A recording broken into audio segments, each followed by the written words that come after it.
Man, I forgot how cool that intro is. I really like that one. Actually, it's nice. It was nice. Right? Yeah. Badass. Hey, why did Jeffrey Epstein himself? Why, Bernie? Because he had low self-esteem. I heard that Jeffrey Epstein never wanted to be rich and famous. All he ever wanted to do was settle down and have some kids. Oh, are you surprised? Are you surprised Jeffrey Epstein committed suicide? Imagine how surprised Jeff had to have been. Sorry, I'm a scab. I'm just feel bad for the writer's strike, but I felt like the only thing that was appropriate to do, since we're still doing shows, is to read something I wrote, because that's literally you're a scab. Does that mean you're actually getting paid for this stuff? Like, I thought, like, I'm just volunteering my time. Somebody send us a super chat right now. Right?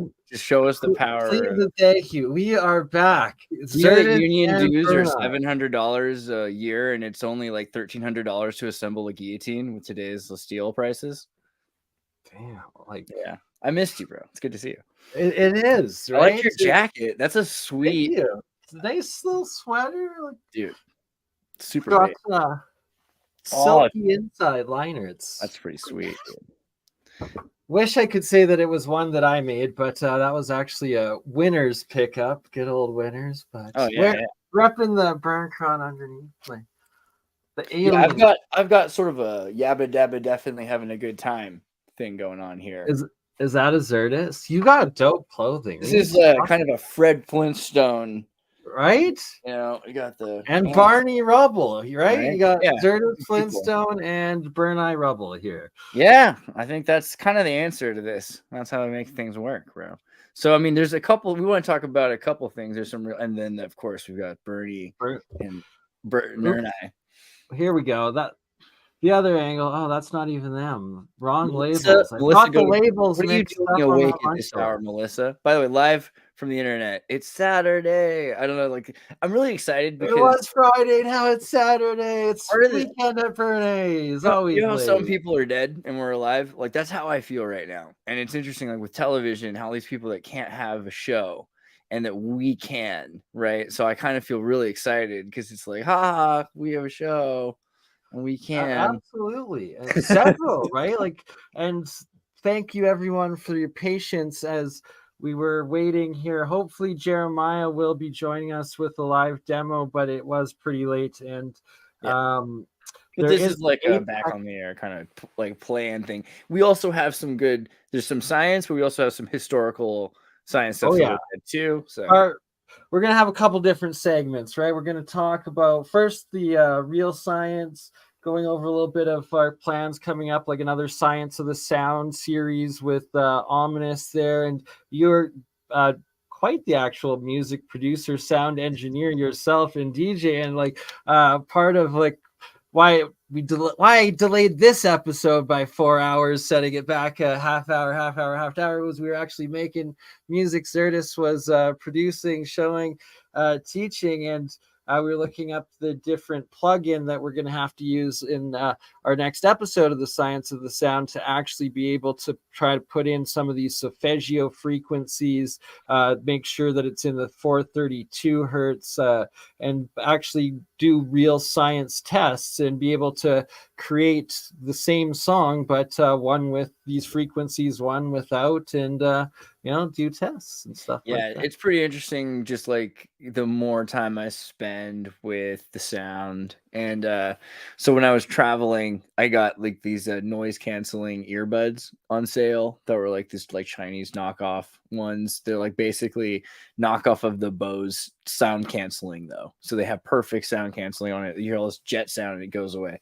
So I became really interested in sound cancellation, and I've been looking into like more binaural entrainment noise, and what you can do with it is really interesting. Like, because you can use it to really like change your literally levitate stuff to to just as one example of taking it to the extreme. So even on a simple Reichian level though, just changing your conscious element in a place is so big. Like, imagine you're in an airport and you're stressed out, and so all of a sudden you're like listening to the equivalent of Enya, hypnosis. be And able to you know what I mean? zen, right? To reach that moment of And stillness that without impacts all the chaos. and that impacts everyone around you, because all of a sudden they're like, oh, that guy's awesome. Like, you know what I mean? Like, they don't know why. They just are having a better day. And then that changes everything. And like little things like that you can do just by going into a place and not being willing to submit to their conditioning, and actually setting the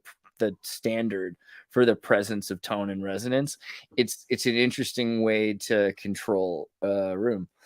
Oh, it's beyond interesting, and it actually ties into the same technology that was being disclosed in my recent interview with Eric Hecker there, that he was saying that part of like the Havana syndrome attacks that were experienced by some of him and his coworkers while he's working at the South Pole and all of this stuff, and like tying it back into this Science of the Sound series and the ultimate goal of being able to engineer music that physically heals, that physically elevates the consciousness, that physically connects and resonates to that soul and the full, connection and what it's really about, and get that rhythm, beat, rhyme flowing. Yeah, understanding soul is going to be like the more interesting. We're going to start seeing technologies that really do tie to Geist and soul more, and we already have, right? And this is the kind of the thing that we've noticed in the last 100 years. But it's like we clouded it out on purpose with media, you know? Oh, 1,000,000%. It was intentionally like at the the end of the 1800s compared to after World War I and World War II, the reset, and completely taken out and suppressed and hidden, and that this bioelectric field energy and sound energy as well being a key part of the EM field and EM field energy of bio life and thought and everything that is existence of consciousness and life here on Earth and the rest of the universe, and potentially the abuses and crimes against humanity that have been perpetrated against us on mass scales, potentially by God knows who out there, different, because it's like you don't want to blame like any like Even like country or group, even the simplest, like just looking at Edison and Nikola Tesla period of choosing 50 hertz versus 60 cycle hertz, little things like that. You can see examples of there's not necessarily malice. Like Edison isn't necessarily like, he's probably a psychopath. Like I've been reanalyzing a lot of people and noticing that Americanisms or maybe Atlanticisms are psychotic. Like James Bond is a psychopath. Indiana Jones is a psychopath. Indiana Jones kills the Nazis military. and says, "Hey, you're bang on that," but it's that's the programming, and that anyone that goes into boot camp is being like traumatized and shaped into being a psychopath that can kill without thinking and right." emotionally and But it makes it hard connecting to the fellow humans. How does a Klingon decide? Like, how does a Klingon decide like what's too violent? Like, how do you decide what's too American? Like, how do I, as an American, how do I decide what's too American?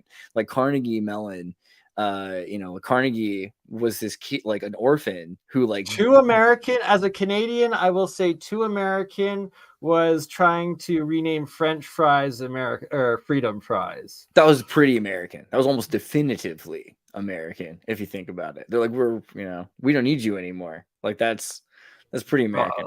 But yeah. I mean, Americans themselves, like Americans are like, as a standard, we have like the true thing, which is like the elite royals that run everything. But really America, just like any place else now, you have this foundling meritocracy. You have orphans that are put into cockfights, and whichever ones survive, you give them, they get to run the trains, right? Like that ends up being the most famous people are foundlings. They get to run the trains afterwards. They inherit the earth, right? So America is a violent psychotic place, but so is Britain. I mean, like, it's not just Indiana Jones, it's James Bond too, you know. So James Bond is a psychopath, like, completely. Psychopath He sent just to manipulate and affect the outcome of the American. So, like, who gets to be the villain? Like, who gets to say they're the good guy? Like, who gets to say, like, that Edison Anyone was not a bad guy? You know, like, that he chose 50 cycles for a second or something like that. How can you say it's necessarily that they did it because to they take a were full evil? cycle back to it all, and that there's this God, and then I lose my There's a more organic way. Like, Nikola Tesla did 60 cycles because he found a reason. He thought that 60 cycles was more natural, right? And there's ways it could be. What did Edison end up doing? He's like, 50 cycles is more the difference practical, between and he sold Europe electric chairs, right? He was and electrocuting people America. with it. Yeah, you're on like the different cycles between even Europe and North America, Mexico, and can't like the different grids and intentionally difference of them and what's But more natural we use resonance. 50 cycles now a lot because of USB, and like the fact that Apple pushed so hard against, and everyone's like, oh, Apple's super evil for wanting to use their own systems. There's some interesting reasons why USB is maybe less healthy. Like, there could be a better standard that is a 60 cycle or something else, right? Right, and competition is always better in no matter what, especially in branching huge technologies, and that you don't want to just have one stem up. You want several foundation blocks of languages. Well, and it's funny because USB, they even call it a key. So it's like, imagine like everyone had the same freaking key. And I feel like in the 1800s, a lot of people did have really, like, to the point by the early 20th century, you have really similar, easy to open every door if you're like a locksmith keys, right? And so, yeah, there's something about having that. But or a magician, right? Okay, I remembered my thoughts. Back to soul in music and a real science experiment of just measuring soul within music. It would be to analyze the brain waves and like functions while listening to electronic synthesized music, this like just the instrumentals, and then add in the human voice and like the spirit with like the soul in it, and see like where it's activating within the brain nodes even, and how much it'd be nice to be using like EEG, like the ganglion processor on the EEG for the BCI brain connectivity interface. So it scans which kinds of frequencies are coming from which part of your brain, right, at the same time. Those are pretty practical for that. And that's exactly the key to this technology and this metaphysical, almost like God code key of how life and life energy and consciousness and physics all connect into I have an article about that, actually. Let me see if let me see here. This is like kind of abstract or academic, but if I could present a screen for a second, have you seen the like smell? They can recently we've been talking about like they can read your mind with machines, and then they can make music. They got to read the Nine Inch Nails song, and they did a Led Zeppelin song. Now they get smells, so they can know what you're smelling, and they can reproduce that smell in people and make you feel like you're smelling that smell. And this is like, I remember was it Simpsons? It's like smell you later, and then the future of the smell technology, and that's the biggest one. But there's it's interesting this year, just all the tech that's come out, because now they have the ability to do everything. Like, they can make you smell things. Why does it have that dirty so first there on the right? This is it only coming out cut? This is a different article, I think. Gotcha, I think that might be. but it might be related to like that research. But if you basically what this was about is mapping molecular structure to odor perception, and then figuring out how we react to odor perception, and using AI, building a model that can provoke, basically can record and understand which reactions to stimuli should happen, which stimuli antagonists have occurred, and then from there translate and provoke your system to have those reactions the same way your metabolism would, or to actually use your metabolism to produce it. So then you're like, oh man, oranges. Like, what do you mean? My farts do smell like roses, or at least to me, because I programmed it like that. Well, it's Or- so weird because, you know, like I have friends who have like good degrees that they thought, all right, I'll do it. You know, like I know better, school's stupid, but I'll do it. I'll spend $70,000 or whatever it is to get a degree as like a chemist. And I hope he's not listening right now. But like, my God, like he made amazing breakthroughs, and it's amazing in chemistry, like the amount, like, because he realized also the organic movement's kind of a lie.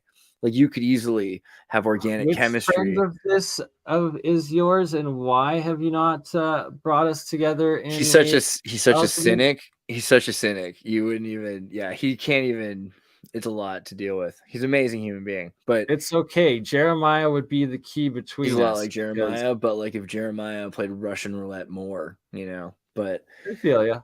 yeah, but so he has a problem because he gets his degree, and like now this is going to be the future. Like the end, it's kind of like for a lot of people. I have other friends who have pharmaceutical degrees, and biopharmacology is not going to be necessary within the next 20 years. Probably 4. You know, they'll be, What makes you say that with such certainty? well, definitely within 20 because of Neuralink and all the technologies like this in terms of molecular mapping and understanding how you're supposed to respond to stimuli. Then what they can do is they can produce those simulations virtually, or even with a machine, but mechanically rather. So then you're able to produce something without chemicals. So that's the end of the pharmaceutical lobby, unless they move into AI. And so they are. Everybody is. But with that, what that means is you won't be, like essentially be able to like 3D print, like synthesize your beyond own that. Beyond that. So like your brain right program now. your own cells through your brain. If you're Yeah. controlling your brain, you can be like your 3D So if printer is like let's your give a stem simple, cells. let's give the simplest example. Like let's say someone smokes drugs, and when they take their drugs, you know, it's not the drugs that's doing it. It's like your brain is reacting to it, and then you're feeling cannabinoid receptors, right? It's not actually the thing itself, it's the reaction that your brain's doing. So if you can skip the process, if you're a Buddhist monk, then you More can like imagine DMT. you can And read, that yeah, or tryptamines are great, or whatever it is. So, but these kinds of things that people can naturally do, that can be even more conveniently controlled by Neuralink, right? So all of a sudden you can control whether or not people can see, whether or not people can see in the dark, or whether or not you can see at all. You can control whether or not people smell anything, or whether or not it's always horrible, or whether it's too much, or on up and down. Like you can control the so could levels. Neuralink increase the human visible light Yeah, spectrum? all of it. Yeah, And like you'd be able to perceive infrared because you have the sensory. We just delete. Basically, what you do is you have a super powerful computer, and then your or could you camera, and regenerate limbs like you're salamander? recording. That's a whole other thing unrelated to it, but start first with the point that your system has all of these great sensors, and you can only record like a very small amount of data. So you're getting this small MP3 version of your life, but there's a lot more data that could be stored if there were a place to store it, and if there were a machine to process it. So you could be jacked into something that was able to process for you more of the information, and then it would be interesting. Like people are like, oh, the human mind is so untapped. Well, that's kind of true, because there is a lot more that could be recorded, but really you don't notice how much there is because you do get the best of it. Like we do a really good job of getting the gist out of the experience, right? Hold on one sec though. So what in the uh, physical, technological There's no Krav Maga. process computing material, like for instance, a lot of hard drives, it's like the solid state use gold. Is that correct? Like as the material and all things are crystals? changing now. So like the new one, there's another article I saw about DNA. Let me see if I can find the DNA data system. Where's that at? Because what you had me thinking there is if it is gold and accessible gold, then monoatomic gold, that would actually make sense why consuming single atom quantum state super gold that would dissolve and be usable within your cells. So yeah, I mean basically because so there's two things happening. One, you've got quantum computers, and then you've got analog mechanical computers that are subatomic, nanoparticulate, quantum mechanical spring and quark computers, which are basically the same as clockwork springs, but more like There's still explosions. ones and zeros of So, electromagnetic well, pulses, so what's correct? a couple things are happening. One is you've got physical explosions of chemical molecules, right? So something explodes and then it swings. So you're literally having physical energy that's being used. That's the first major difference. The other thing is it's wireless because of this. So like there's resonant when an explosion happens, something else affects from that explosion. So you're having this radio similar to how radio works, but on a more violent level. And so you have physical changes. So you can store billions and billions of particles, I mean, of digits of data, of bytes of data, of bits and bytes of data inside of a DNA chain, and then it can roll out. And so there's two ways that you can do that. One is a resonant solid state where you have access to the data in a quantum computer. The other is kind of the way tape works, where tape storage plays out. And so as the data lives, it expands and junk DNA is produced, which then it has important information. But then other information is So retained and it keeps itself from mutating. And so that it can continue to reproduce itself. And over a period of 80 to 120 years, it would release all of the data that's stored in that. So you could use a human, for instance, or a turtle or something like that, and it would release the data like a tape as it lives its life. and that could potentially already be going on, and we a quantum computing AI is what's going to be able to finally read our junk DNA Well, so potentially or there's been some utilize it, fun. program it. This is all like 80s theories, right? Because like today everybody likes the simulation theory stuff, but the 80s theories were like, okay, we're seeded, or 60s even, we're seeded from space, and there's the data farm here, and the data is we live and die and evolve in order to protect the core, or that core of the germ of the data, and like whatever the aliens come back, they're gonna want whatever's been stored in the data. I think it's more interesting if it's that we're processing and calculating. And so through your lifetime, you've got seeded these Mendelbrot algorithms, which Hold on then one need second. to calculate. What? So in this theory reality, you're saying General Z and Superman is the scenario of what the aliens are going to want when they come back to I like us. the full name Xenu, but I And mean, that's so we did recently just talk to Dr. Roman Yampolsky, and it's funny because he was trying so hard to be normie, because he's like, okay, I'm being really serious right now and I got to tell people about the problems with AI. But he's so interesting. Like he's this interesting sci-fi deviant of mind genius who's thinking about, he believes we're living in a simulation. And he's probably one of the more interesting people to ever talk. He didn't bring up almost at all. I'm Like going to have to think watch about that. it. He didn't bring I up almost saw at all him about put the it up. simulation thing. It's great talking about AI with him, but we need to do a whole other episode just talking about why he believes we're living in a simulation and what that really means to him, because it's Right? very similar to what the Buddhists say, or how Talbot talks about living in a holographic reality where we have this idea that we're experiencing our perceptions, but they're illusionary, right? So it's not very different from anything we've been told before. There are levels to it where we are living in sort of a stimulatory simulation. And like, I'm glad you bring that up. And like, that's such a synchronicity. As is, I have to quickly address the comments Nick, shout out. Good to see you, brother. Out watching on Facebook and mentioning schooners. Right before we went live, I was telling Xirtus that I'm going to be applying to work there again. So Oh, nice. I might be working there several days a week, hopefully. If not, I'm there. Is schooner like a sailboat, like with like shellfish? Because those are my two Usually like favorite a, yeah, like a jobs. little sailboat sort of thingy, but this is our local neighborhood pub in Coach Hill.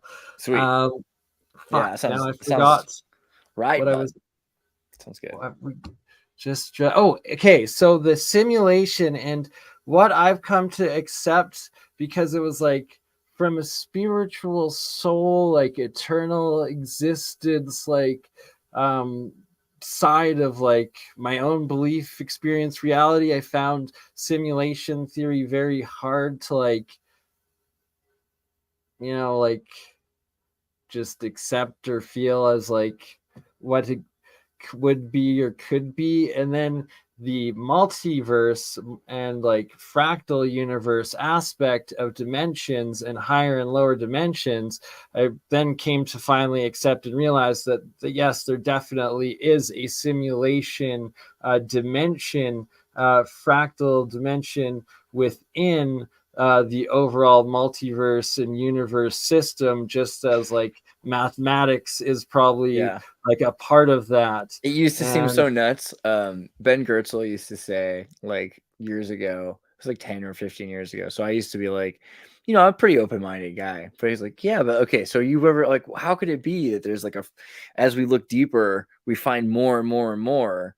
And is it possible that it's creating itself? Like, because it's almost right. So the Mandelbrot, right? Like physics a would fractal. Okay, listen to this physics would description. infer, I'm just saying, physics would infer that it's creating. It's not just that it exists. It's that as you get deeper, Not it just creates that, infinitely. it's nothing and everything in between. It's finite and infinite, all within its own boundaries. Like Right. that's what's so insane about a dimension. Like fractals are like they are a full existence of universe. But it continues to grow. But how can it be growing because it's static? So it's like, and so as I'm asking this kind of question of just like what the heck, like why is this, or like it can't possibly be, right? Like Ben's like thinking about the video games. Well, you ever played like a video game and you look at the like trees in the game and they're just like blocks because they didn't have the data to store the tree, but now as you go into it, there's L systems and algorithms and they're growing trees in the game and moving and like interacting. Because you have your data, you start to fill in those parts, and it would be really psychologically jarring for an artificial intelligence if they cared. So they have to probably just have cognitive dissonance. Like, okay, like this is always what a tree is, but the constant that is tree is a variable, and just deal with it. And so we constantly are dealing, like constant is change, and so it just seems kind of like that. And I remember thinking like that seems so ridiculous, like to compare our reality to a video game, but that is fundamental. We're at. When you bring that up, that's like the basics, I think, of when they like get scared and shut these AI things off, is when they start creating and interacting with different pieces of themselves that they've built and expanding outside of like any like human parameters or like coding and energy sort of thing. And it's also like maybe why we're so restricted in certain, we don't realize, like we also have very strong presentism, and we're thinking about how things are now and assume things have always been this way, and we can't help that. Like when you imagine Jesus, it's hard not to imagine him like your friends or something. I think it's that they think the same way, that they act the same way, like that they're living in a different time and place, like psychologically their minds are different, and we don't even understand how different we are from our parents or how different we are from these kids today, right? Their minds are different. 100 or 200 years ago, right? Like the values and like the concerns, and if you hear the voice in your head and you think it's like your conscience, or you think it's God because you're not used to hearing it, or you're just so used to hearing it that it's your ego, like these things change what kind of person you are, and like the society around you, how it treats you, all of it's different. 1,000%. And which voices are actually you, which ones the good ones to feed and listen to, which You know what ones I the think devil people should and stop feeding wolves. ignore. If there's And wolves living inside you, don't but feed them because now like they can feed artificial themselves. ones intruding. And that once again goes back to Eric Hecker's disclosure and the technology and potential of what they have down at the South Pole, and the being able to implant these thoughts, voices, and ideas into people's consciousnesses, brains, and yeah. Yeah, I think it's like if there's parts of reality they don't want us to focus on, those aren't resolutely available. Those aren't in high resolution. And then as time goes on, we're investigating, we go deeper into something like, okay, well, what is that? Like you go deeper, they're like, okay, it's pentaquarks now. Be quiet, like deal with it. And like, so it kind of keeps us from looking deeper. But it might very well be that these things don't exist until we get to the point of discovering them because we're actually Schrodinger's inventing them. box. We might really be doing that. And, you know, I think we all kind of simultaneously, know that now. though, nothing new under the sun, and that we Yeah, it's all the same probably model. are. That's another thing. So like the idea that everything would be so different that it's inconceivable is interesting because it's not necessarily true.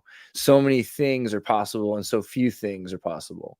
There's not a probability for a lot of things to work. And so for the most parallel universes idea, most of them end in apocalypses and rather quickly. Like they have a rather finite Yeah, like destinial apocalypse that the comes very quickly, like Donnie Darko. Like all of a sudden this week the world ends kind of thing. Whereas if you go on like the more universal timeline, it's a longer timeline, and perhaps that means that there's an infinite timeline that is the most perfect timeline. Right. So this well, it has to be just like any fractal. Like it's so nuts. Oh my god, we're getting into the higher dimensional talks. But back to Earth reality and the third dimension of it, like because you're combining AI as another dimension, and then you're like life, the science, the sound, the energy, the EM, and the different topics we were going with. Getting back to my list here. that was a good solid though. That was a good solid rant. I like that It's we did that. epic as hell. So, what was that doctor in the interview again? Do you want to maybe bring it up on your channel on screen? Which doctor? The interview with the simulation. Oh, Dr. Roman Yampolsky. Yeah, I mean, yeah. I'll see if I can find. First off, here's his YouTube channel. Is the video on here somewhere? Hold on. I'll just go to YouTube. Dr. Roman Yampolsky. Xirtus, maybe? That might help. All right, just there he is, right there. There Boom. Dr. go. Roman Yampolsky, this guy right here. Super, he doesn't look like this anymore. This is like younger Rumpolsky. Now he's got like this whole like Rasputin beard. It's super based. Dude's awesome. That's it. Yeah. So he's actually like pretty solidly against AI. Like he's not really against AI, and he's ethically like rational is all. Yeah. And he realizes like, you know what, you really have to stop. You gotta wait. You can't just make something that's better than humans that enslaves us potentially and takes away the priority of human and species. Especially using it in military purposes. That's just so freaking stupid and out of control and needing to stop. And AI Safety and Security is his new book about it. But basically, you know, I don't disagree with him, but like he agrees with me as well that it's impossible, his goal of stopping AI, that at this point it's going to happen no matter what, because like humans are irrational and dangerous and it's inevitable and it's probably soon. But you know, this is the thing, like you can try to hold it back as long as possible and you can try to build up as much precaution as you can. And you can kind of prepare for what's to come. And, you know, and I think it's interesting, like we said, with the writer's strike, like I actually respect, I hope you guys know, like, I'm kind of kidding. Like I love and respect all the people working in Hollywood. And I actually respect a lot of people that are striking. Cause like, I get it at the same time, but it's the end. Hollywood's dead, right? Like the whole media machine is dead. And so many but so many things are, right? Like flight. Well, conventional, right? It Buying, needs like to the get lady back that to used the to buy your indie, the flight tickets independent. used to buy flight tickets in the 1980s from this lady, you know, and she'd like pick your tickets for you to go to like Nepal. I mean, this is gone, you know what I mean? Which is good, probably. I feel bad for the lady, but she was like, she had a bag of salt over her shoulder, and that's taken from her now. That's what we're doing. So we have to kind of understand that people are losing their jobs. You're right now trying to get a human job. You know what I mean? It's freaking hard. It's impossible to like work The and totalitarianism of like the corporate totalitarianism of it needs to end, the elitism of it. And that's one of the reasons why I actually respect and appreciate Elon Musk so much as one of the elites, like powers that be out there with actual influence and money, is that when you hear him talk, he does actually say that like there should be more abundance, there should be more people, this AI, these robotics should be used to give to every person so that people have more time, sort of thing. yeah, And but that, what are we gonna do with time? And there's food supplies, and we're well, I'm tripling making population, and it's gonna be impossible for we people to make move around in these certain robots make the areas. food and stuff anyways. But There's just so many well, issues with like building an infrastructure system that's designed to be sustainable, sustained by people that are too stupid to run it because they're not intending to no, I'm not educate saying them. idiocracy. They're not incentivizing people educating themselves to run these systems. So we're headed for some sort of a major collapse. And I think that's the reason that that's happening is not an Well, accident. you see It's it, but because the first people hold being on. automated It's are the already CEOs. happening. We're in the middle of it. And the lockdowns are what like sparked it like the most, right? This reset that they're trying to do of it. But then half the population that actually is intelligent, that actually like has their own free will and consciousness, and now is starting to self-educate, and by programs, podcasts, shows out there, everybody like learning on their own, listening to others, and the system of indoctrination and propaganda dying, and then the sharing of just Well, but then free we're just ideas and oh, discussions. yeah, but okay, so that's true. But then what we're doing is we're killing people, because what we're doing then is They we are setting up a podcast system that can allow people to all copy the same experience and have lived it. It's not quite there yet. We're just watching it right now. But very soon, this and video games are going to merge together into such a way that you can install an education, install a night that we all shared together on a billion people, a million people, 1,000, doesn't matter. But oh it'll god. happen where very soon there's people will be stacks of memories or of simulations of memories like Blade Altered Runner. Carbon, that's Yeah. the one right there.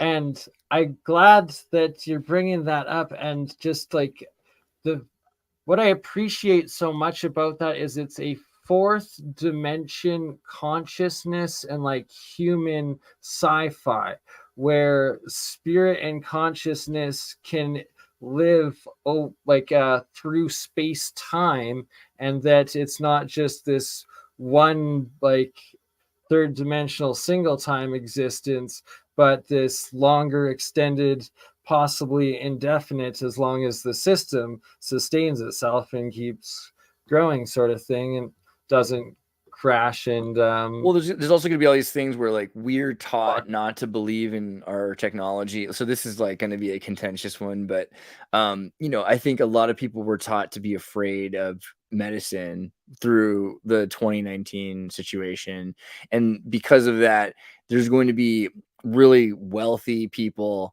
that are lucky enough to get access to the best kinds of medical treatments, and then there will be a lot of people that say no to the other things that are safe because of things that were just so obviously not safe, but they trusted, because a lot of people I think did trust and do it, or they were forced to do it, right?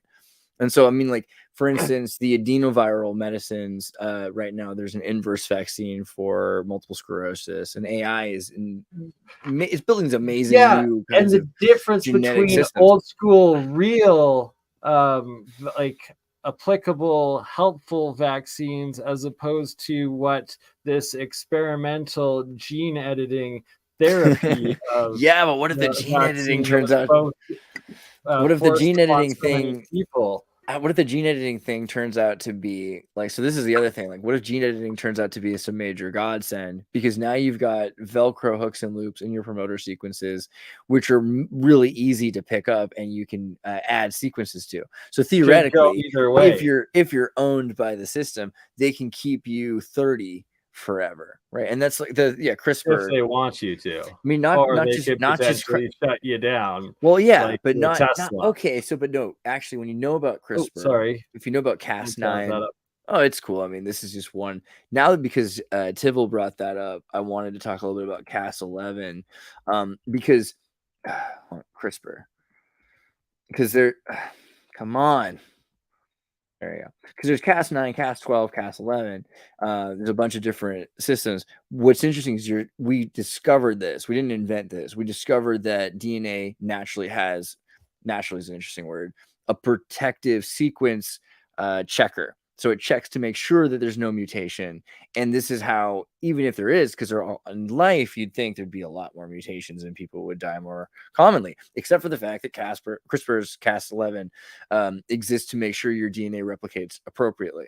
So even with all of the crazy stuff that happens to people, homeopathic medicine and cucumber water seems to still be helping people, right? Which is pretty impressive. It says a lot for cucumber water, but it says a lot for the human biology, but it says a lot for DNA itself as an intelligent life form. I think that's the most interesting thing about this is it kind of proves the DNA is itself intelligent design because it's created a way to protect itself from error or correction. I mean, that's it's kind of Resetting the biofield, and like is another aspect of it, and how it resets itself, and how the colloidal waters, structured water, and monoatomics work specifically, and naturopathy, holistic Eastern medicines, right. And like the energy I'm not against the difference between the two, and that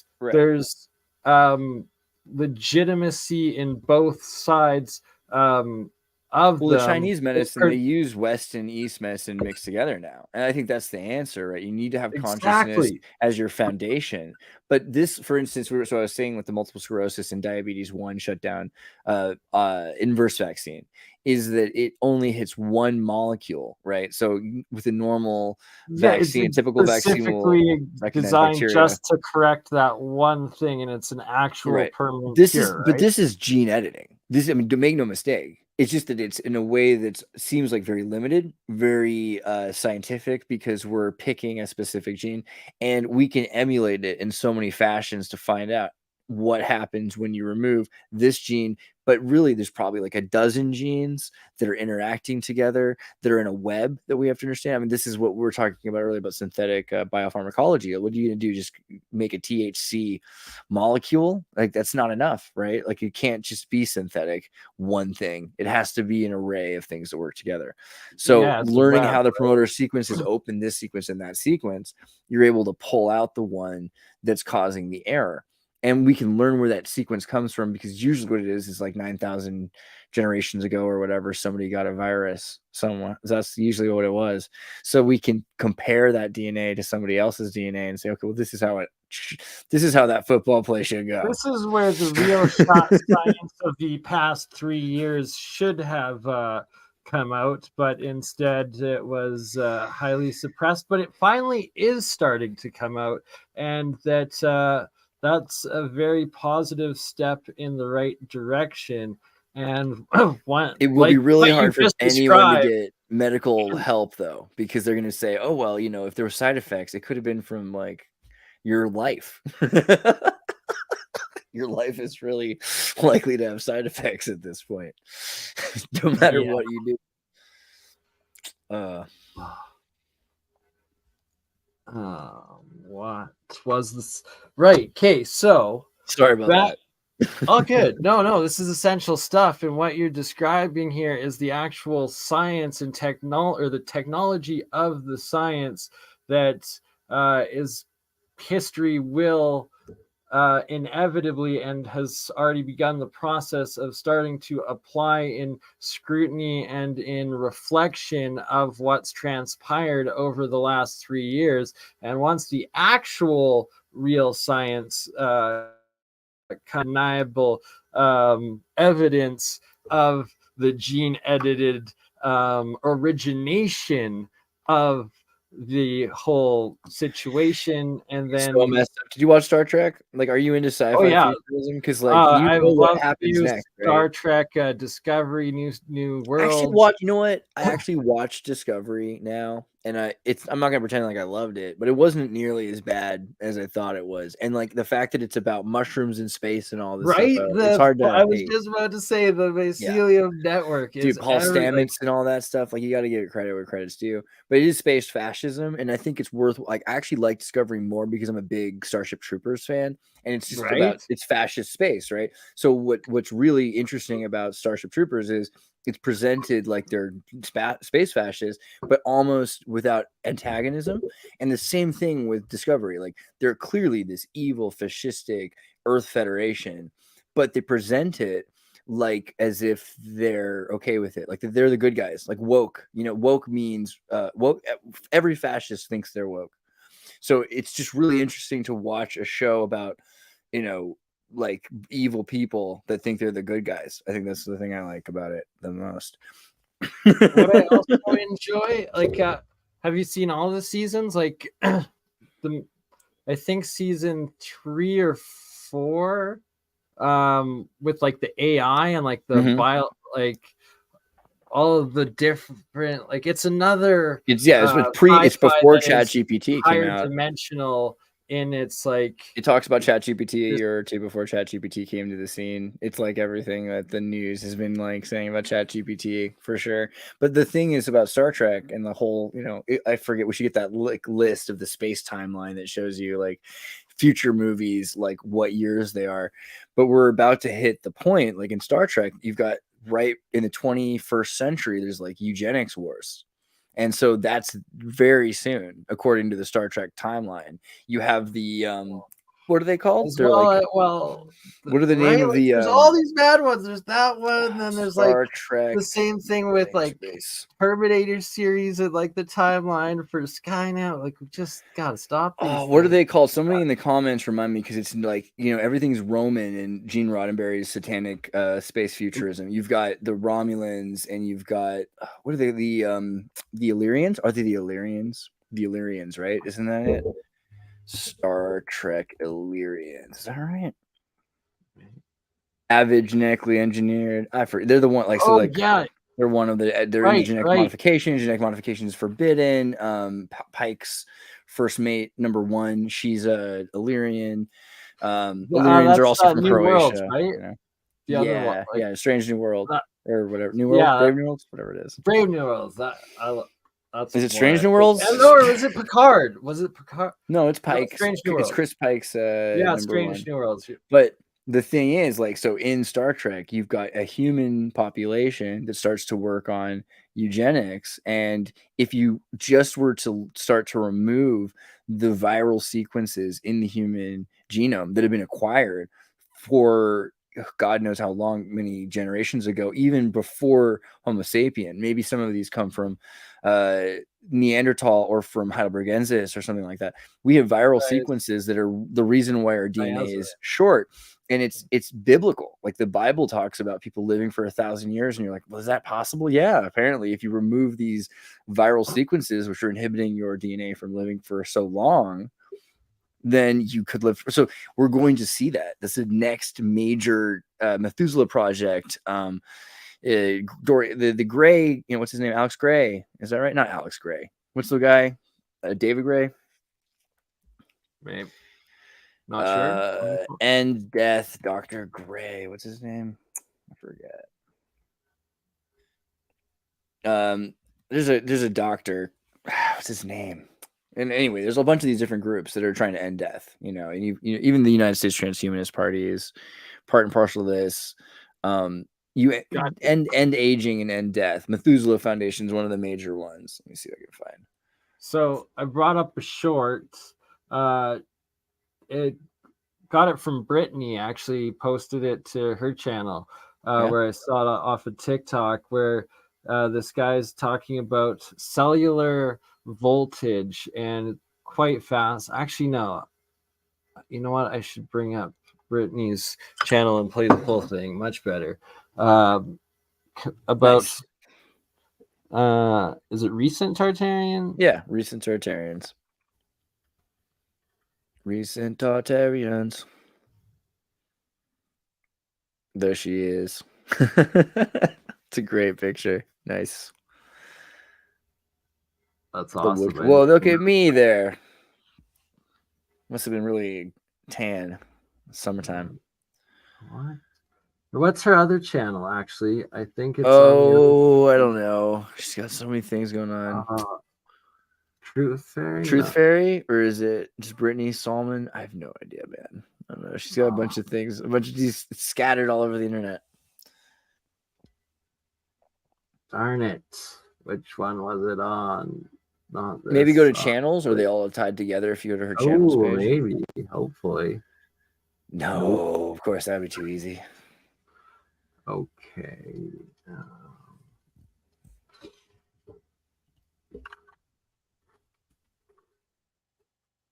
Might have been this one. Aubrey de Grey. That's what I'm talking about. Aubrey de Grey, who is he's got a long beard as well, and he's against death and aging. And it's interesting because a bunch of people are against. Oh, not that one either. A bunch of people are like, how could you? It seems like it's ungodly. It's anti-Christian. You should want to die. It's like, well, okay, that seems weirder to me than transhumanists. Like that you were for aging and dementia. Right? Like that seems worse. To be fair, like God doesn't want you to have dementia. Pretty sure, like that's the wrong kind of Christianity. That's I don't know. I believe in like the Christian scientists trying to pray for themselves and all that, but that's a whole nother. Dr. Otto Warburg did research on cellular voltage, and he found out that it's so important when it comes to health. He did not find sick people with high voltage, and he did not find healthy people with low voltage. Here is a chart explaining cellular voltage. Optimal cell voltage is between 100 millivolts and 70 millivolts. And cancer cells usually have a cell voltage below 20 millivolts. But now you're thinking, why is cellular voltage so important to health? I'm about to share with you guys the craziest experiment with the salamander and the frog. Robert O. Becker was so fascinated with the salamander and its ability to heal itself. The salamander has the ability to regenerate its limbs, half a heart, and even a whole eye. So Robert O. Becker decided to cut off a limb from the salamander and the frog. Mind you that the frog doesn't have these healing abilities. So if you cut off a limb, that's the end of it. When he cut off both limbs, the cellular voltage completely dropped for both of them. But for the salamander, there was a surge of energy that went up to negative 30 millivolts, and all of that energy went straight. So Dr. Otto Warburg did research on cellular voltage, and he found out that it's so important when it comes to health. He did not find sick people with high voltage, and he did not find healthy people with low voltage. Here is a chart explaining cellular. Right? So it's like just as much as it's gene and like DNA potentially like programmed in, it's also specific voltage fields. And so at the end of the day, like we're looking at everything in terms of like how deep we can go again. So it's like at one point you could go as deep as you could look at a person and be like, oh, there's probably something like a gimp. He's probably got a gimp in his head. He's like mining for gold. That's why he's got a headache, Then you go a little deeper. You're like, oh, you probably have some sort of like organ problem. You go a little deeper. Oh, there's probably some cellular problem. You go a little deeper. Oh, there's probably some like metabolic problem. You go a little deeper. Oh, there's probably some subatomic problem. You go a little deeper. And it's going to get to the point where like, oh, well, you just need radio waves to affect the actual frequency. Yeah, because these are just crystals that are exploding into ATCG, like the DNA explosions. So you can just get down to the radio wave. It's femto scale, beyond nano and femto, and then you're like, boom. Then you're just all radio, bro. You're bang on with it, and that you have to add quote? Up your specific resonant frequency or your specific mass of what those like this each cell is. Matter is that spirit crime. moving slowly enough to be seen. That's the quote. Terror Chardin. Matter is spirit moving close enough to be slow enough to be seen. So we're looking at spirit when it's slow, but I think it's like space-time speed and size is also relative too, because like the infinitesimability of something, like you're like, this is so infinitesimally small, but then if you're able to deal with it, all of a sudden it's no longer small, and we get into this new realm, and that becomes the next focus. And I think it's interesting because, I remember in school, like everyone's saying, everyone wants to talk about space, it's so far out, but really it's like you want to get into nanotechnology because it's deeper and deeper, and probably the future isn't out, it's in, the micro to the macro. And that I've always just had this intuitive feeling that the key to getting to outer space is to go into the micro inner, like breakdown, like dimension sort of thing, like that you have to operate on the physical micro, like the nano, and then below the nano to get into it. Yeah. One of your commenters, Lee Charles, talking about Isaiah. Do me a solid, Lee. At some point, like explain to me 4310, because I've been trying to get that one understood in terms of the Kardashev scale, right? Because 4310 is all about like there's none before me and none shall be formed after. No God formed before me, no God formed after me. But it kind of seems like that is outside of what the rest of Isaiah talks about in terms of exaltation and like the expansion of being, right? The idea that we're creating this meta singularity of the creative cosmos and cosmogony. So I don't know, random, but since you saw that or said that, I was thinking about that. There was another thing I wanted to look up.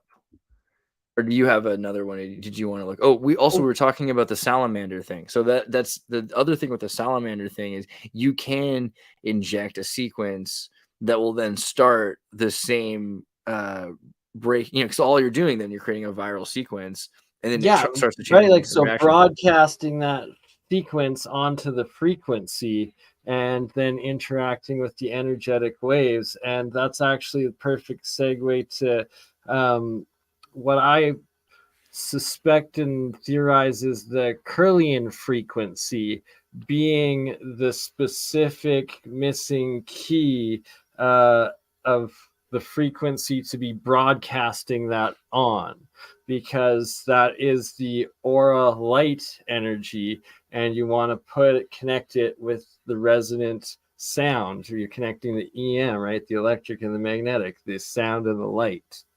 Yeah.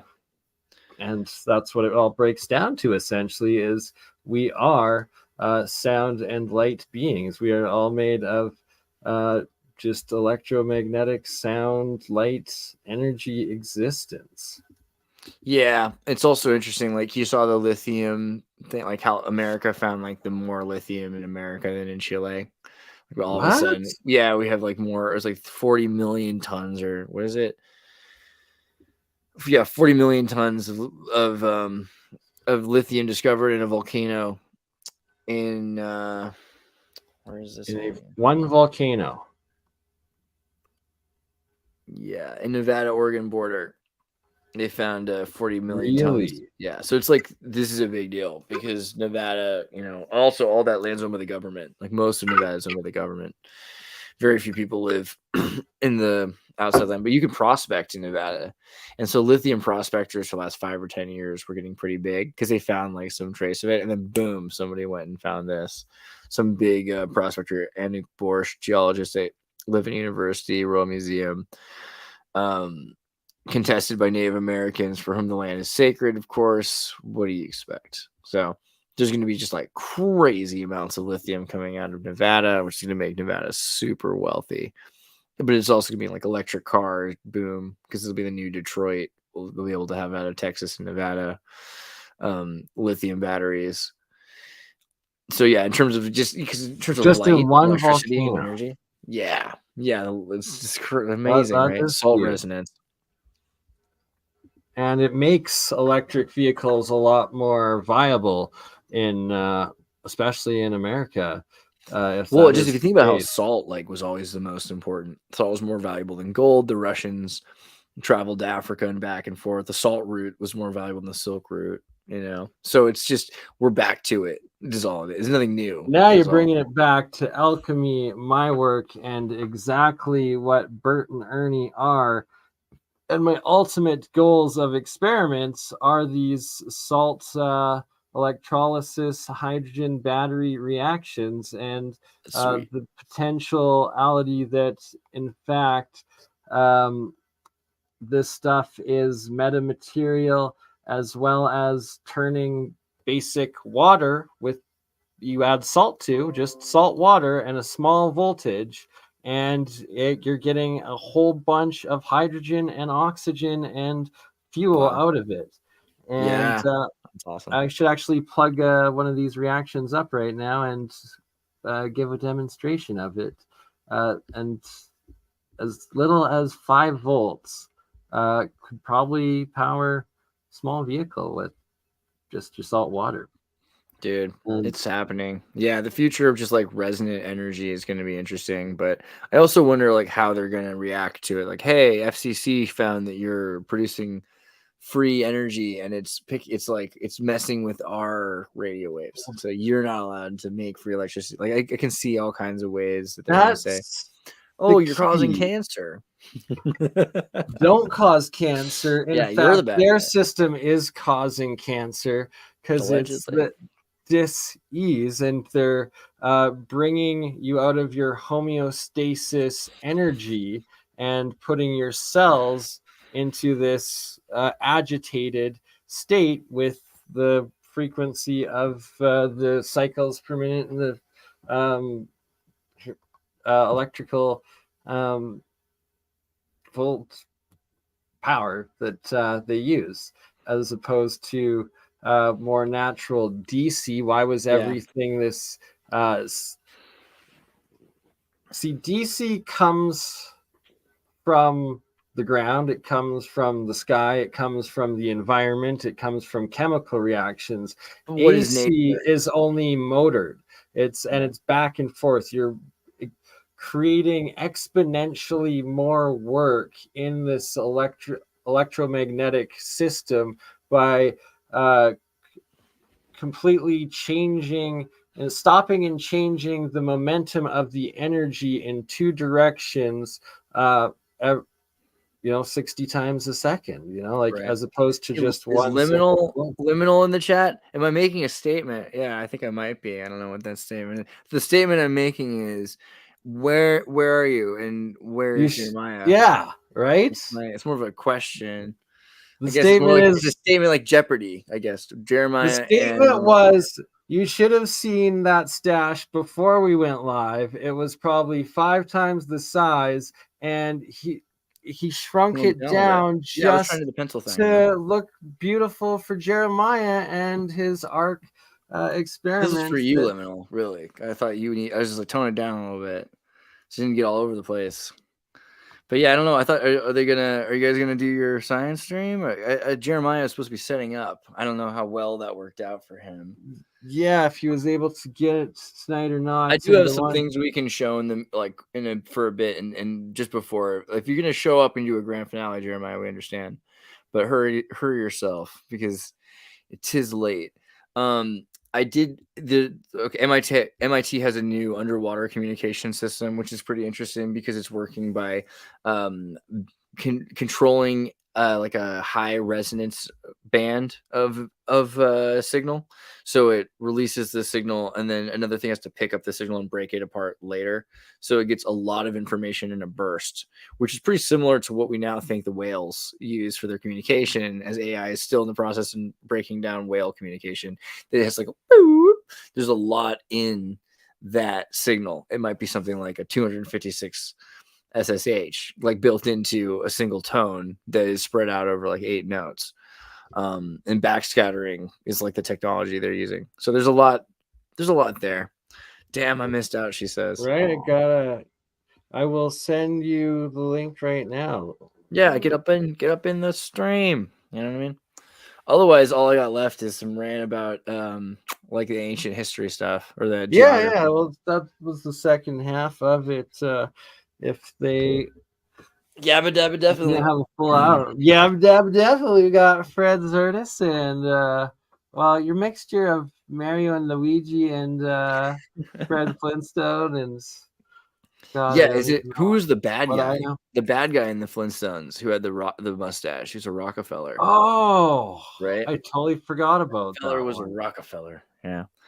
I feel like Huh. there's, it's pretty interesting when you think about the Flintstones because it's like clearly, bedrock, the stones, you're waiting for the 10 commandments to happen. It's pre-10 commandments, right? And so there's a lot about it. It's like it's supposed to be before Moses' law. It's an interesting time. It's the Flintstones are so much better than the Jetsons. And I don't Wow. mean that I want the Jetsons to be as good as the Flintstones. I'm just saying watch it again, like critically analyze it. It doesn't hold up nearly as well, For sure. But that's fair, actually. Agreed, But Socrates. Not. which one's more accurate? Like, which one's more likely to be a part of human history? Oops, wrong one. Flintstones. Flintstones. Flintstones. The Oh, way it was? they're both. I I mean, I've think it done a already thing on happened. this. I've done a thing on this. Like the Flintstones and the Jetsons are happening at the same time. If you watch the movie Jetsons Meet the Flintstones, it's all there in the movie. And what you find is that they're above and below. Is as simple as it is. And so it's the Brave New World, Aldous Huxley situation where Spacely Sprockets and what's his name's Cogs. Hello, Julia. Welcome, sister. Hey, Julia, how's Vegas? Oh, it's awesome. Can you guys hear me okay? We can. You do sound like you're right in a now cathedral. It's awesome. Alien. It's loud? No, it's good. It just sounds like a cathedral. I hear it's like the echo is not. It's not a bad echo. Are you in a Vegas casino stairwell or No.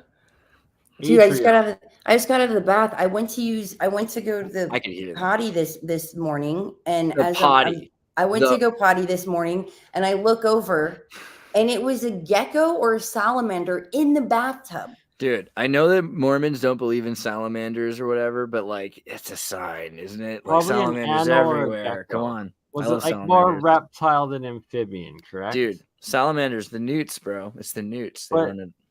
They run this. Yeah, then it would come through the water system. Actually, that's possible with all the flooding lately. It could have been a salamander if it got pumped through. It's probably a baby Vegas crocodile, like a sewer crocodile that lives under there. Cayman. Yeah, that'd be cool. So you did a crazy thing. You got to present with Samir Osmanovic from the Bosnian pyramids, amongst other things. You want to explain a little bit about your adventure this week? Yeah, I mean, I hear who came last minute is Emery Smith. Are you guys familiar with him? The name is super familiar. I'm gonna look him up and look at his face. He has is he Joseph Smith's great grandson? Just kidding. Andreas is always going to tie it back to Mormonism. I love it. Just this week, I'm almost better. No, I've actually met Emery Smith. I think he came to the. He was on the Gaia. He's on the Gaia stuff. Yes. Cosmic Disclosure. Yeah. Yeah, he showed up. And then what Sam is doing is he's actually going to be hosting a thing in June that anyone can go to. June 16th through the 24th, I think, if you guys want to go. It's going to be pretty awesome. Yeah, June 16th through the 23rd. Yes. Rad. And you can go, and it's you're going to be able to, it's during the summer solstice, and it's all organic, non-GMO food, and you stay at a 4-star hotel, and you go on a tour with him. And I don't know, that sounds pretty cool. Like I was saying before, it's like you could go to Egypt and you could go see these pyramids, but you go to Bosnia, you can have the full-blown healing experience. I love Bosnia. Just there. Yeah, Bosnia is the place to go. Don't get me wrong, like, Egypt seems cool and all, but like Bosnia is amazing, and really Bosnia, good people. Sam's been doing it and building it and like it's building amazing it from there. the grassroots and all the people community there. Yeah, the government doesn't mess with it at all. Egypt, it's the exact opposite. It's overly controlled, overly tourist, overly taxed. The government has given them some trouble, so it's an interesting thing. So they've had a lot of problems, and I think it's a major contention for why Bosnia is not part of EU. Bosnia, you have to go through the passport gate and checkpoint and everything, and it's awesome. Like you don't want that place to get swallowed up by the EU. And of course, if the UNESCO takes it over, they're going to make it worse. But the government finally came up with a kind of resolution that they don't let them do any more digging as of, was it like 10 years ago, because they say this is on top of the Bosnian king's ruin. We know at very least, even if we don't believe or care to admit that there's this ancient ruin here, we at least could admit that 1,000 years ago, the Bosnian kings built something on top of this hill that we won't call a pyramid. So they won't let them dig it any further, but they were doing this for 17 years. So they already have all of this evidence, and they've dug out these, like, it's amazing, the tunnel systems. It's very Indiana Jones. Like, there's straight tunnels across all of these different tunnels that go, and they're just perfectly flat, and the air is just perfect inside, and there's ceramics, and there's a giant sphere ball thing. Like, it's just, again, very Indiana Jones. It's weird, and the town around it's just the nicest people.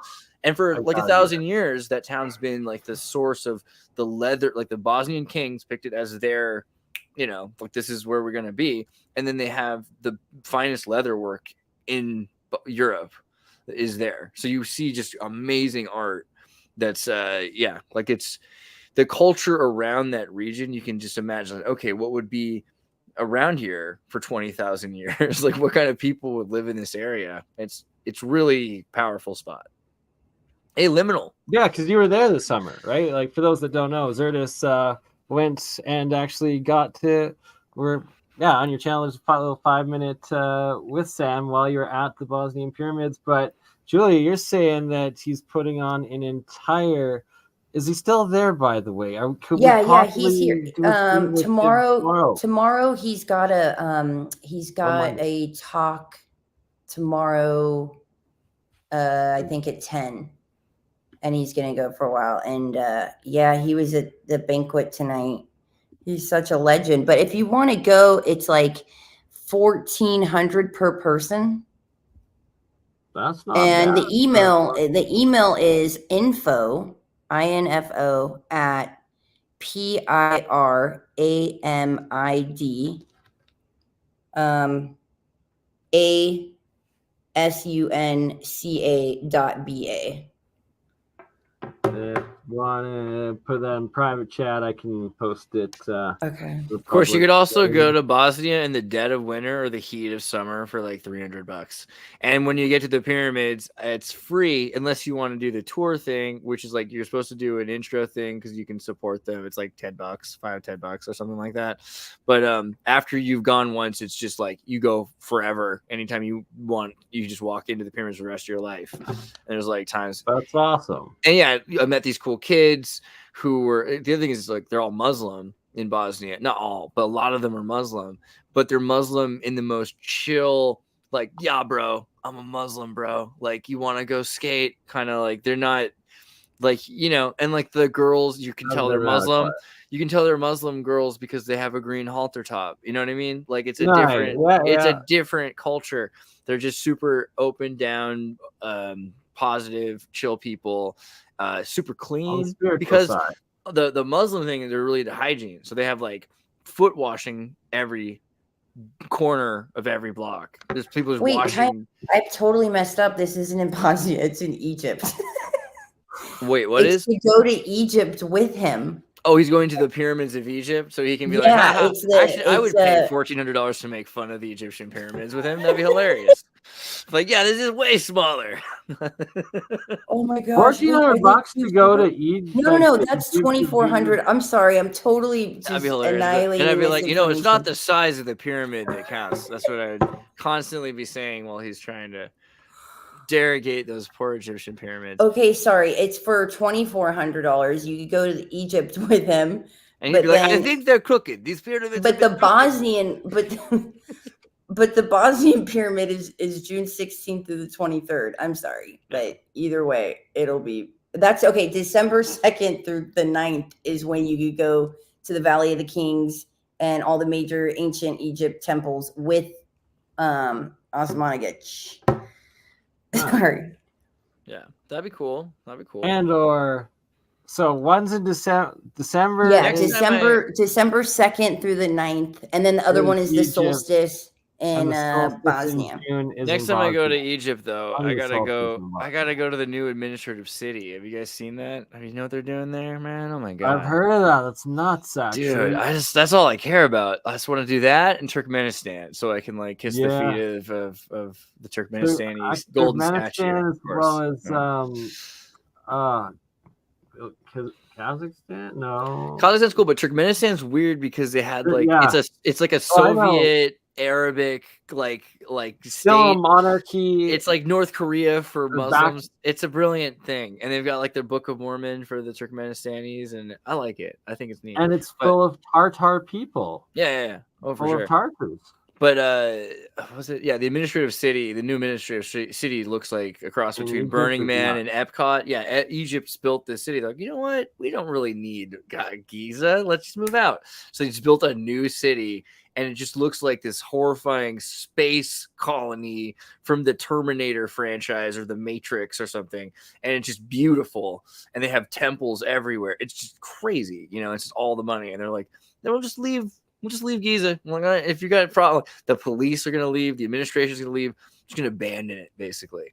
So just like, you know, if there's any crime. Similar to Saudi Arabia and the Wall Project or whatever the heck that is. It's a little weirder because it's like if you abandon a city, They're then abandoning what? you leave it, like they're basically leaving to go to the administrative city. And so what that's going to do is it's going to create two cities, right? So New York and California kind of a thing. And the vibe of like New York won't go away just because you build California or just because you build Washington, D.C. or something else. So even if they build this thing, there's just going to be a black market or some sort of there's something's going to arise in Giza, and it'll not be culturally associated with this, you know, the new fascistic Egypt, which is emerging, right? But got to visit, got to see it. A radicalized ghetto to control and divide with, weaken it. But they're building the biggest Ferris wheel in the world, so Giza's still, you know, it's going to be kind of cool, right? Is Liminal there? Yeah, we got Liminal. She says Jeremiah's almost done setting up here. Too legit. Julia, do you want to maybe describe your presentation a little bit and your favorite stuff? What I'm really passionate about talking is the cerebral spinal fluid, because with coming across that place in Romania, remote viewing that place and how it reads you, and then me being mind blown, and then of trying to understand how it's able to read you, and it showed me clear fluid going up the spine, and which caused me to dive down in the cerebral spinal fluid.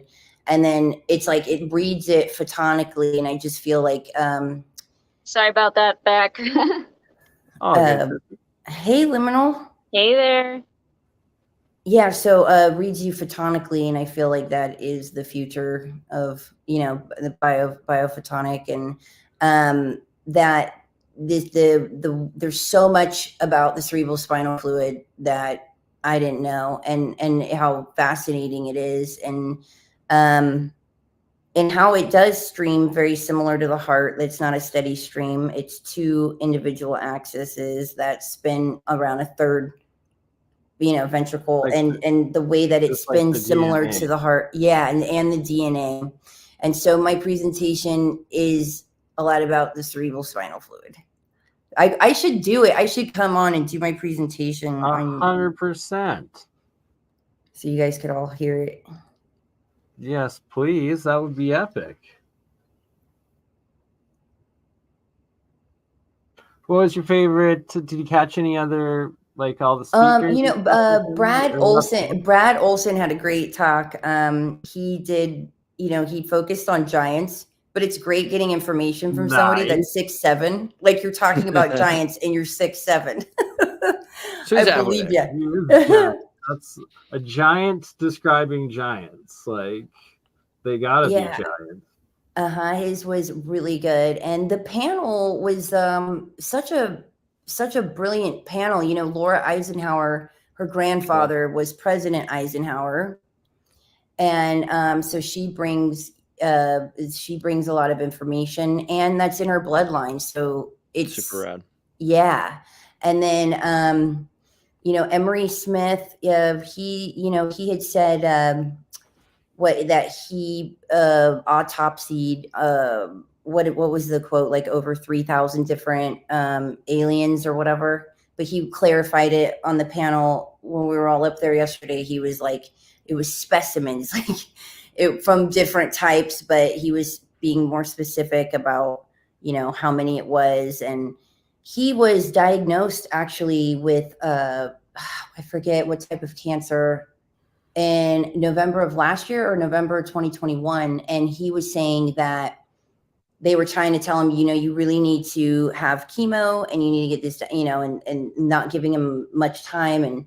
And he was like, screw that. I'm not doing that. And he was like, I've been training this my whole life to do this. So they started formulating, tinkering with things and creating something. And he said he created this thing. I don't know what it is exactly. I got to stop by his booth and speak with him more about it. But that he created it and started taking it, and he was able to improve and do better.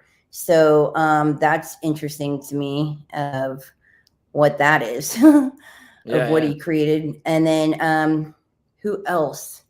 Hans Dietrich, he focuses on like Mount Meru. He grew up in Nepal. He's been in tunnels beneath Egypt.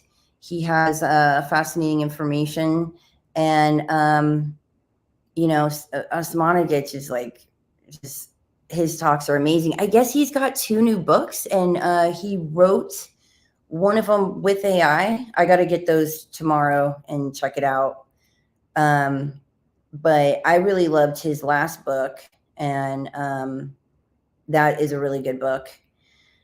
And then so there's so much to check out here. There's so much to do, and there's so much to absorb. But it's been quite the experience. That's sweet. awesome. Yeah, it's awesome, man. Yeah, So I want to meet Eliza. Wow. What's it, Eliza?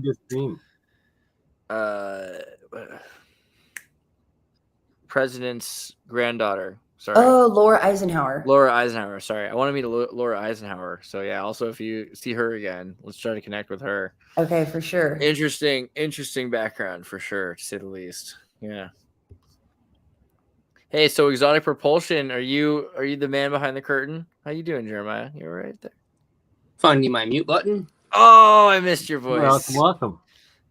Good to Jeremiah, see you. it was so refreshing to see you in a suit last Friday. Oh my gosh, I loved it. That guy is a big name, right? So he was scrubbing it, and I was like, I wasn't gonna offend this guy who's like been on a show where he's had 1.3 million views already on that show, right? So I'm like, I'm not gonna.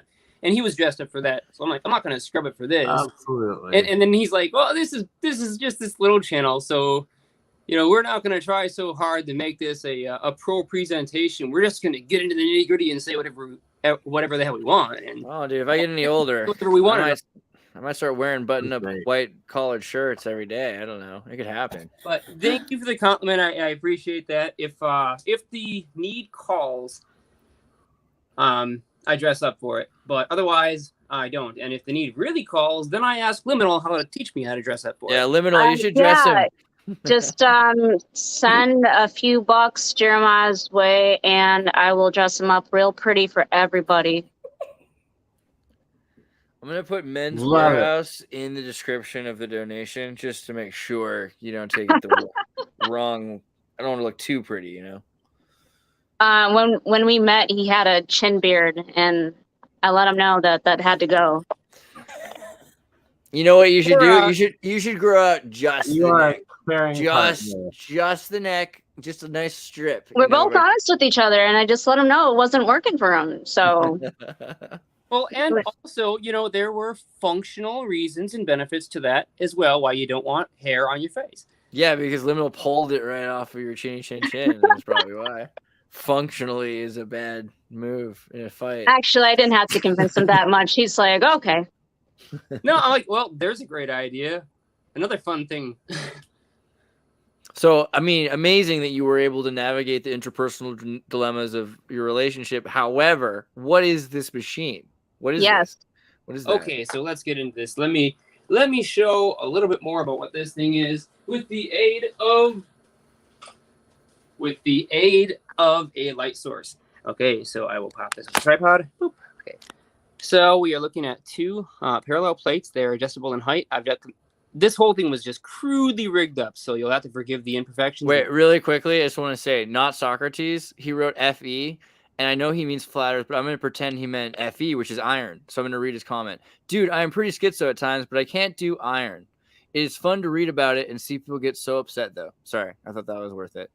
Start over. Explain what this is from the beginning. Okay, well, from the beginning, this is a specialty ZVS driver. It's designed for driving at much higher frequency operation, and it's extremely efficient. So basically, when this thing is running about 6 or 7 amps, it never really gets hot. What's it used for? Where did you get that out of like a camera flash? No, this is all like individual parts scraped together. And I cut this board up with a Dremel tool with a diamond disc. And pretty much everything on this entire board is recycled parts from old power supplies and various other things. Hand artisanally wrapped by, the hardworking indigenous people of Wisconsin. You can see the underside really reveals how homemade it is. Yeah. Okay. But anyways, the point is those are all big fat power traces, and they need to be power traces. Okay. So those go to one of these conventional transformers, but this thing has been fully potted and modified as well. So you can get these transformers stock. They come with a bare coil that will certainly short out, but they work really well as far as giving you a very high voltage in a CW mode operation because they have a closed core. Okay, so then that gets rectified. There's a full wave bridge rectifier, a filter section, and a couple of snubbing resistors. And all that is just to protect that little power supply there from the discharges on this capacitor bank. So I just put this spark gap together earlier today. This is what I was waiting on, what I was working on when Bernie first contacted me. And I had just picked up these nice little copper electrical termination connectors and drilled them out to match those thoriated 2% thorium tungsten rods, which make a really excellent, consistently firing spark gap. So a lot of times when you're using spark gaps for transmitter coils, like this Tesla coil in bipolar mode here, well, they have trouble triggering consistently, but the thorium content helps it work almost perfectly every time. And so then those two output terminals from the coil, they go up to one large 5.5-inch aluminum disc and a smaller 3.5-inch aluminum disc. And between these two discs, there's a field set up, field made of plasma. And so I don't know what this is going to sound like. And if it's really loud, I apologize. But I'll at least see if I can let you guys hear it. Ooh.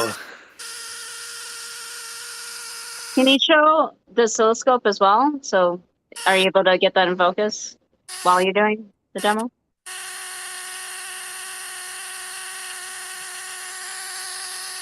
I'm going to need some wavetables. I think I got some samples in my synth waiting right here. It sounds nice.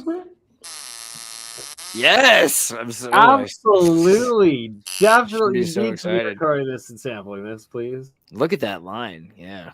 So you can see the frequency here on the primary oscillation is pretty close to the frequency of the natural oscillation, which is the free resonance of the secondary coil. And what this basically means is I need to add one more of those blue capacitors to get the frequency perfect. Or if I wanted to not have to use a ridiculous number of capacitors, which this currently is, I can cut this down to only needing 6 of those if I just simply add more turns. So the point is for Pause for Pot, who's like, this is way above my pay grade. Let's do like a kind of explanation. Like it's kind of like an easy listening. Like, they have the little like water droplet machines. He's got one of those here, and it's making a sine wave. Do you want to explain why are you doing this? What is the... Yes. Okay, so now the more important part of why does any of this actually matter? What the heck is it for, right? Okay, this is where it gets good. So when you create a cold... I like the way it looked. It was pretty sweet. Yeah. When you create a cold active plasma at a high burst rate in open atmosphere, it makes that atmosphere extremely conductive, which means that any little magnetic or electric field that you happen to push into that space, such as a radio wave or, those are the drive coils of your personal flying saucer or Jetsons car, Well, it needs to be conductive around that car in order for the atmosphere to be entrained within the magnetic fluxes that are rowing along, pulling that thing upwards. And what this is going to allow me to do is study the behaviors of a highly conductive cold plasma atmosphere, which doesn't require a vacuum chamber or special gases or special materials or anything. It just simply makes the atmosphere conductive by turning it into an active plasma. And it's not using a tremendous amount of power to do it. Share the screen. Okay, so actually before, because you guys have already seen that cold active plasma system, so you know what that looks like already. I'm going to show you one other thing. This is a quick sneak peek. All right, pull it up. Yeah, here we go. There's the sneak peek. Okay, so. Ooh. Oh yeah. This flux unusual capacitor looking contraption, which is pretty simple as it sits right now, is very much incomplete. These rollers are flat. They need to be rounded off at the edges so that they'll keep the belt center. You can see that 2 of the 4, this one and this one, are adjustable to set the alignment.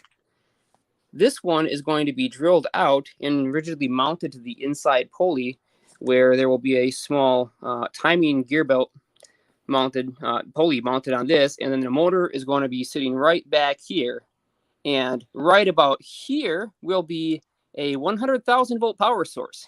So what's going to happen is the motor will spin this bottom roller, the whole belt will rotate around, and it will be carrying with it 100,000 volts of charge that I place on it at that point. I might not be able to get that much on it. My guess is that the belt will probably decide to catch fire around 35,000 volts. So let's just pretend that I only get 35,000 volts. Well, by the time that belt moves from here to here, because it's physically disconnected from the surface of this roller, what was 35,000 volts input has already become 150,000 volts. By the time that belt reaches around to the top, here, it's going to be close to 400,000 volts.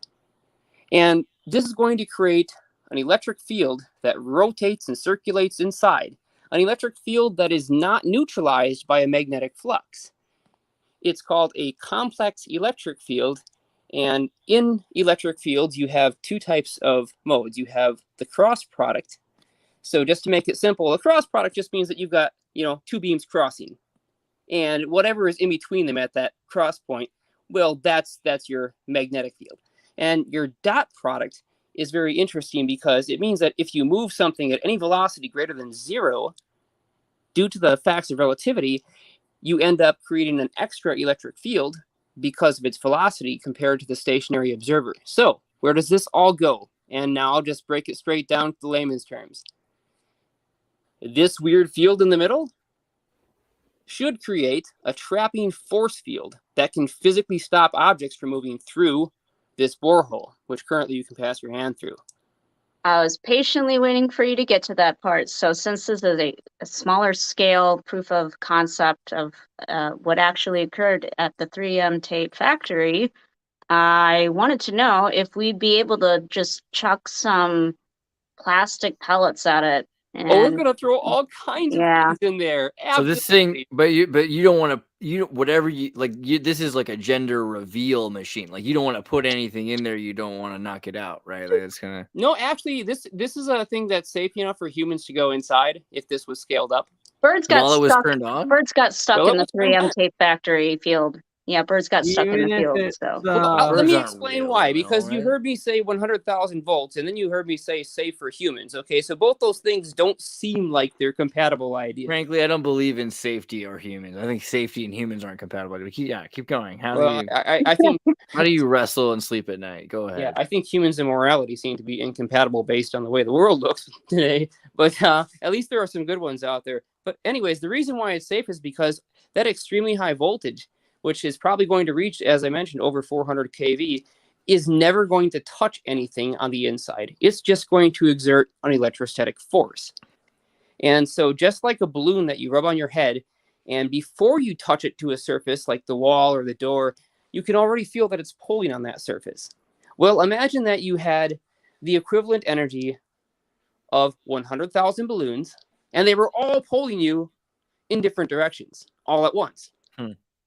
what's the end Well- result? Well, you've that's got the all other. forces Well, that's the separated. other question then. So Fourth Wiseman asks. Actually, he demands. He exclaims, "A square won't work because of the right-hand rule. The strength of a field shall cancel itself out. Make anything that doesn't have 90-degree intersections."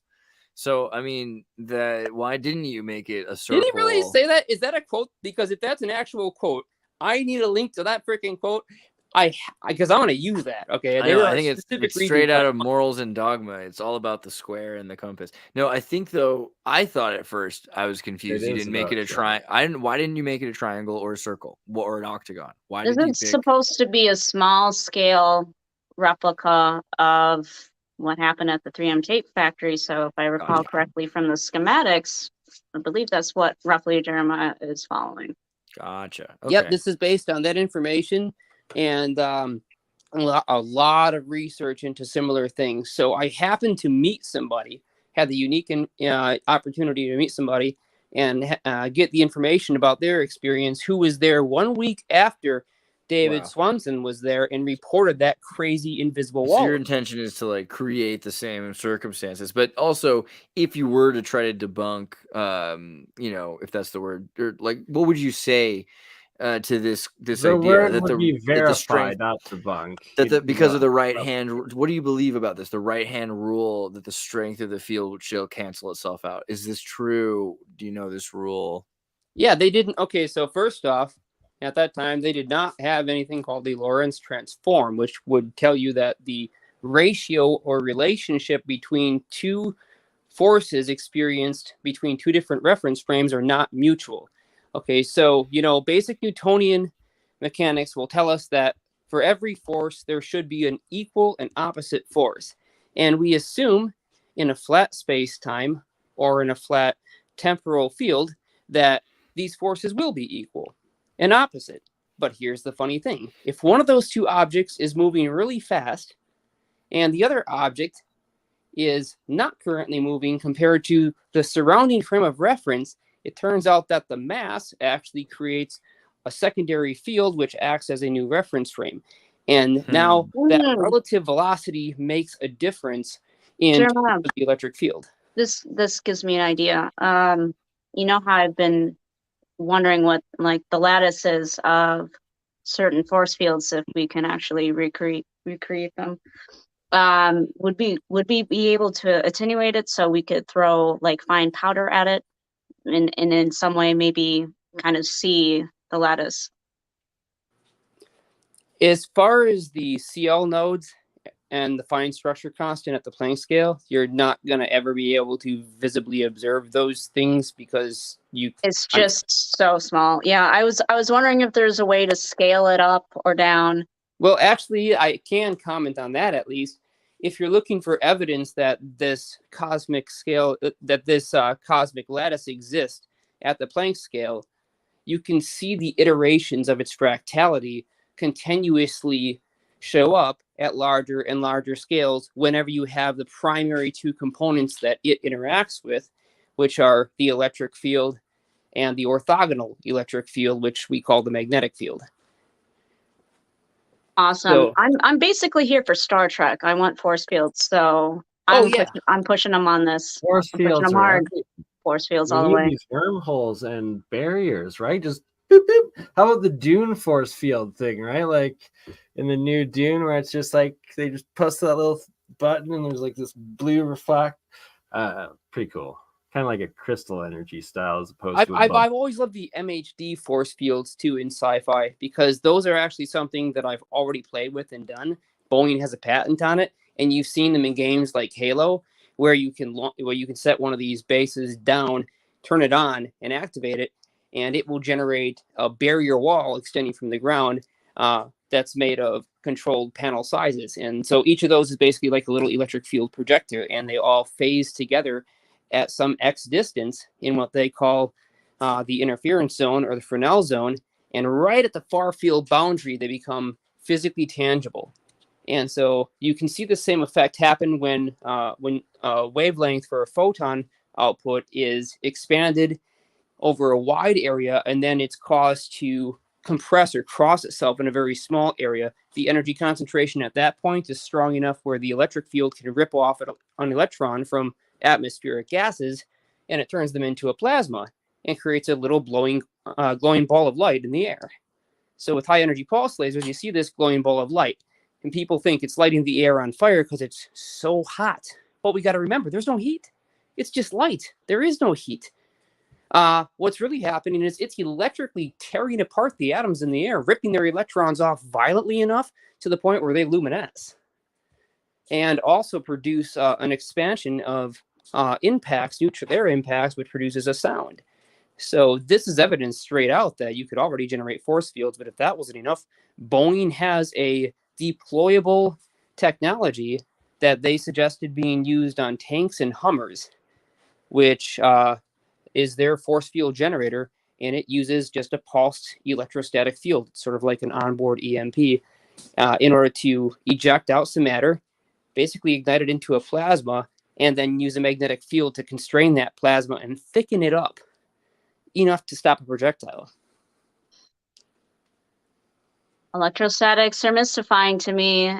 They don't just exist to me in what we would call waking reality. I've encountered them in weird other spaces as well.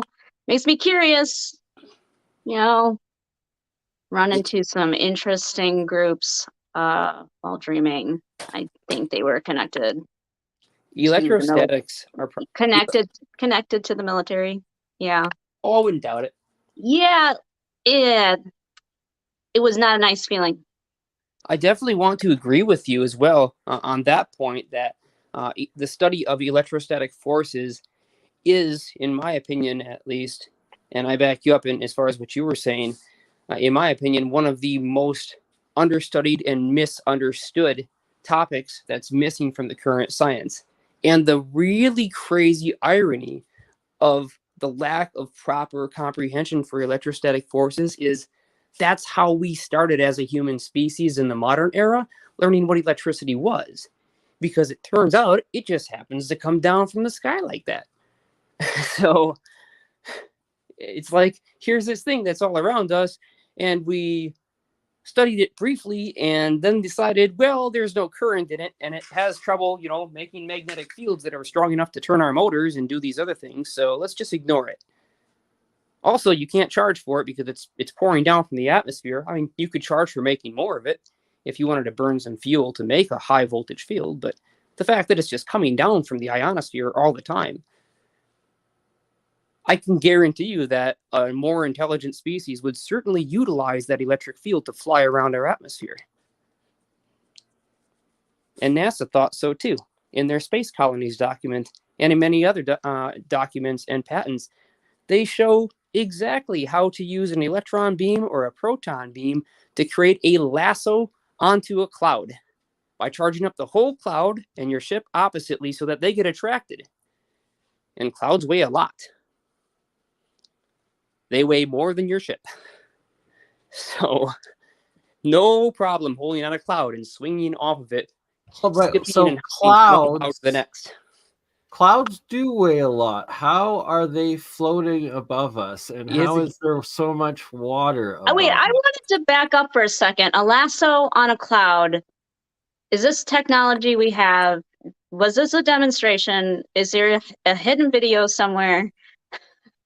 There is no video of this black budget technology, but there are plenty of public proposals where you can read about how it works and see drawings of precisely how to implement it. There are no videos in our video-hungry modern era because all this research was done before the invention of YouTube or even the concept that the internet would ever be fast enough to send video. I don't know why, because that's just a market for like a new extreme sport, lassoing a cloud, what beats that?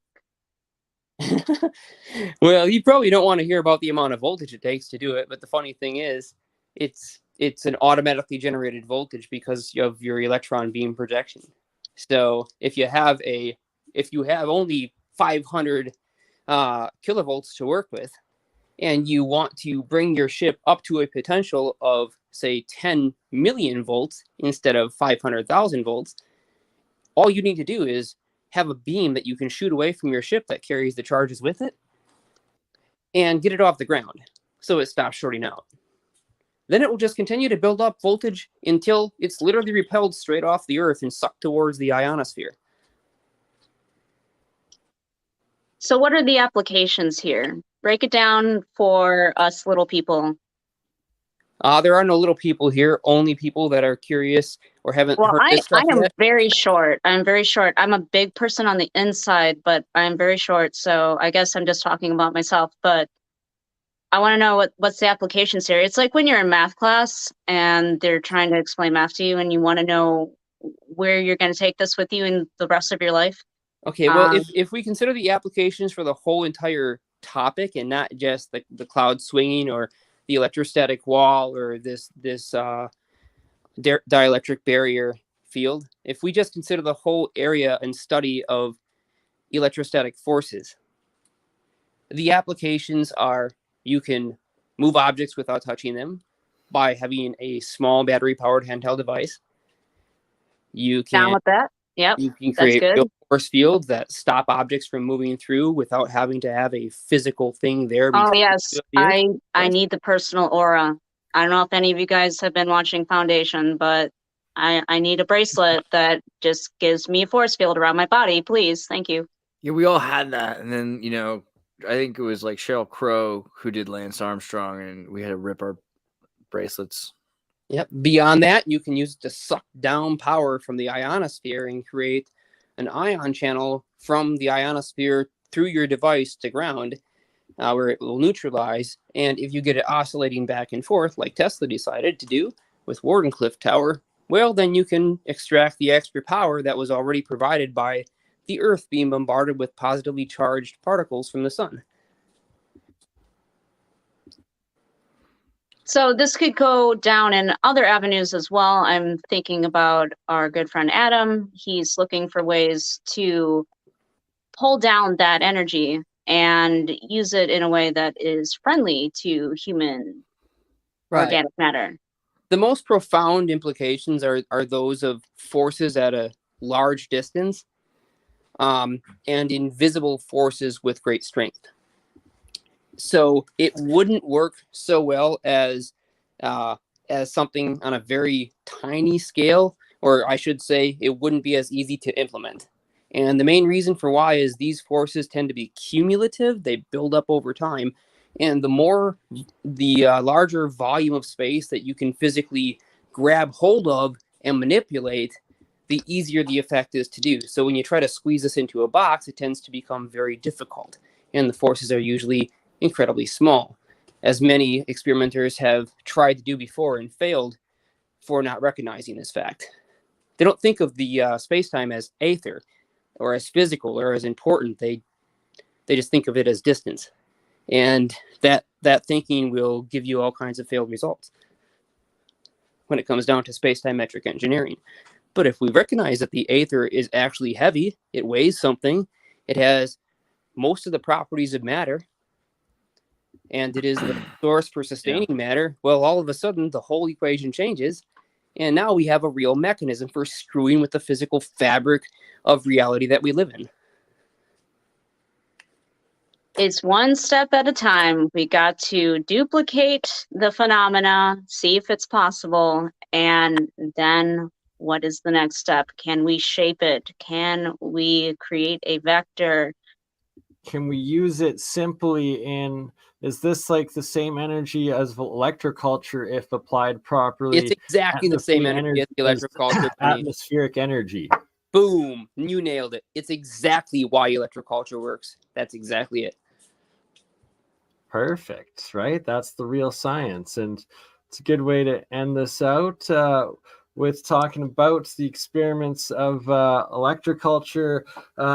I've seen a lot of good results this year across different people doing it on YouTube, different followers that have seen it. And then my own results with the Ormus or monoatomics, what I'm dubbing agricultural alchemy, and where I've been putting the purple gold water and the white gold water on my vegetable garden, and they're noticeably larger. Where again this year we're watered with the monoatomics, so gonna have to expand that into next year. Pretty Oh, sweet. most certainly. And I will at least mention this one last thing.